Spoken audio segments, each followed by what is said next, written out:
नमस्कार दोस्तों, इस वीडियो में मैं आपको बताऊंगा बड़े भाई और छोटे भाई की कहानी।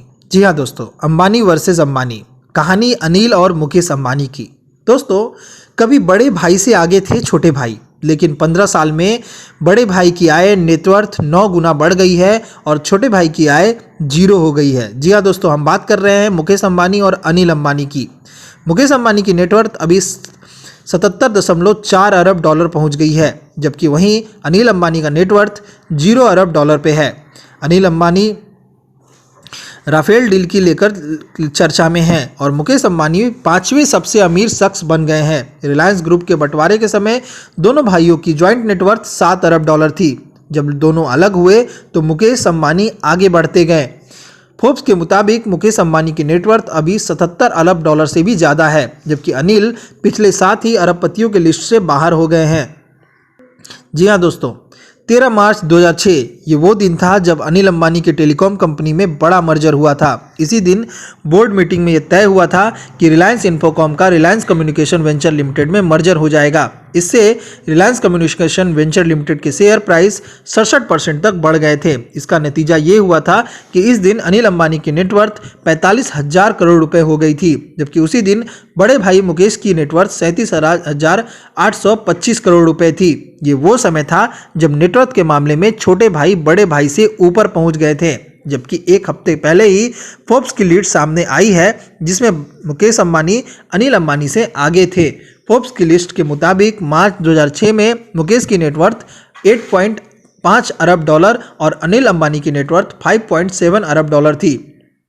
दोनों भाइयों की बात इसलिए क्योंकि आजकल चर्चा में दोनों भाई हैं। कुछ दिन पहले ही फ्रांस से राफेल फाइटर जेट आए हैं। इसे फ्रांस की डिसॉल्ट एविएशन ने तैयार किया है। राफेल डील में अनिल अंबानी की रिलायंस डिफेंस ऑफसेट पार्टनर हैं और बड़े भाई मुकेश अंबानी दुनिया के 5वें सबसे अमीर शख्स बन गए हैं। दोस्तों, क्या हुआ जब दोनों भाई अलग हुए? तब दोनों की नेटवर्थ लगभग बराबर थी, करीब 7 अरब डॉलर। मुकेश अंबानी 1981 और अनिल अंबानी 1983 में रिलायंस से जुड़े थे। जुलाई 2002 में धीरू भाई अंबानी के निधन के बाद मुकेश अंबानी रिलायंस ग्रुप के चेयरमैन बन गए थे। अनिल मैनेजिंग डायरेक्टर बने। नवंबर 2004 में पहली बार मुकेश और अनिल का झगड़ा सामने आया। जून 2005 में दोनों के बीच बंटवारा हो गया। दोस्तों, मार्च 2005 में मुकेश और अनिल अंबानी की ज्वाइंट नेटवर्थ 7 अरब डॉलर थी। उससे पहले 2004 में दोनों की कंबाइंड नेटवर्थ लगभग 6 अरब डॉलर थी, जबकि 2003 में महज 2.8 अरब डॉलर। मतलब कारोबार संभालने के 2 साल में ही मुकेश और अनिल की नेटवर्थ 2.5 गुना बढ़ गई थी। दोस्तों, मुकेश और अनिल की नेटवर्थ उस समय बढ़ी थी जब लगातार 2 साल से धीरू भाई अंबानी की नेटवर्थ में गिरावट आ रही थी। 2000 में धीरू भाई की नेटवर्थ 6.6 अरब डॉलर थी, जो कि 2002 में गिरकर 2.9 अरब डॉलर पहुंच गई थी।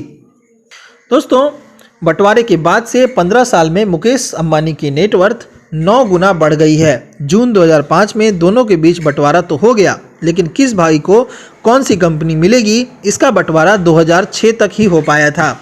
बंटवारे के बाद मुकेश अंबानी के हिस्से में पेट्रोकेमिकल के कारोबार, Reliance industries, Indian petrochemicals Corp limited, Reliance petroleum, Reliance industrial infrastructure limited जैसी कंपनियां आईं, जबकि छोटे भाई ने अनिल धीरूभाई अंबानी ग्रुप बनाया, जिसमें कि RCom, Reliance capital, Reliance energy, Reliance natural resources जैसी कंपनियां शामिल थीं।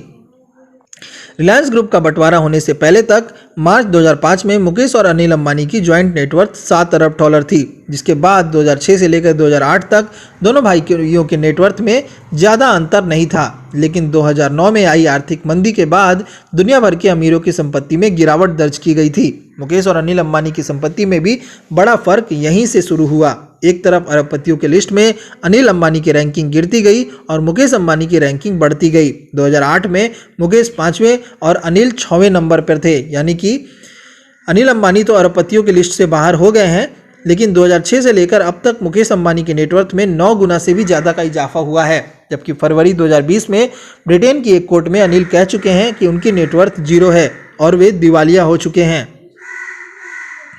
दोस्तों, मुकेश अंबानी टेलीकॉम कंपनी में आए तो सबसे बड़ा नुकसान छोटे भाई को हुआ। 2002 का समय था, उस समय दोनों भाई एक साथ थे। धीरू भाई अंबानी भी थे उस समय रिलायंस ग्रुप ने रिलायंस इन्फोकॉम से टेलीकॉम इंडस्ट्री में कदम रखा था। उस समय फ़ोन पर बात करना महंगा होता था। उस समय रिलायंस ने सस्ते दामों में ग्राहकों को वॉइस कॉलिंग की सुविधा दी थी। कंपनी ने स्लोगन भी दिया था, कर लो दुनिया मुट्ठी में। लेकिन धीरूभाई की मौत के बाद रिलायंस इन्फोकॉम छोटे भाई अनिल अंबानी के हिस्से में चली गई। ये वो समय था जब मोबाइल फ़ोन का मार्केट तेज़ी से बढ़ रहा था, लेकिन दोनों भाइयों के बीच एक समझौता हुआ था और वो समझौता ये था कि मुकेश ऐसा कोई बिजनेस शुरू नहीं करेंगे जिससे कि अनिल अंबानी को नुकसान हो। 2010 में ये समझौता भी खत्म हो गया। 2010 में ही रिलायंस इंडस्ट्रीज ने 4800 करोड़ रुपए में Infotel broadband services limited IBSL ने की 95% हिस्सेदारी खरीद ली।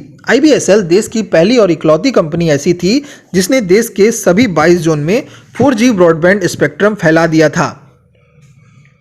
दोस्तों, यहीं पे मुकेश अंबानी ने मास्टर स्ट्रोक खेला। बाद में इसी का नाम ही रिलायंस जियो पड़ा।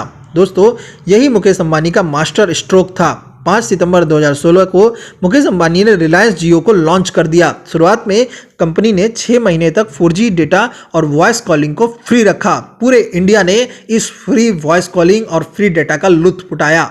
इसका नतीजा ये हुआ कि रिलायंस जियो तेजी से ग्रो करने लगा। लोगों को फ्री डेटा की आदत पड़ गई और 4G डेटा का यूज करते करते लोग इसके आदी हो गए थे। Telecom regulatory authority of India यानी कि ट्राई के आंकड़ों के मुताबिक सितंबर 2016 में रिलायंस जियो के पास लगभग 1.5 करोड़ से ज़्यादा ग्राहक शामिल हो चुके थे। दोस्तों, यही वो समय था जब छोटे भाई अनिल अंबानी की रिलायंस इन्फोकॉम कंपनी का मार्केट शेयर भी 8% से ज़्यादा पहुंच गया था। जैसे जैसे समय बीतता गया, प्राइस वार की वजह से अनिल अंबानी की कंपनी के ग्राहक खत्म होते गए और मुकेश अंबानी की कंपनी के ग्राहक बढ़ते गए। अप्रैल 2020 तक जियो के पास 38 करोड़ से ज़्यादा ग्राहक हैं। दोस्तों, आप समझ सकते हैं 38 करोड़ ग्राहक, जबकि रिलायंस के ग्राहकों की संख्या अब 18,000 भी नहीं रह गई है। तो दोस्तों, यहीं पे आप अंदाज़ा लगा सकते हैं कहाँ करोड़ों में और कहाँ हजारों में। दोस्तों, मुकेश अंबानी आगे बढ़ते गए और अनिल अंबानी कर्जदार बनते गए। जब दुनिया में आर्थिक मंदी आई तो दुनिया भर के अमीरों का अच्छा खासा नुकसान हुआ। मुकेश और अनिल अंबानी की संपत्ति में भी भारी कमी आई।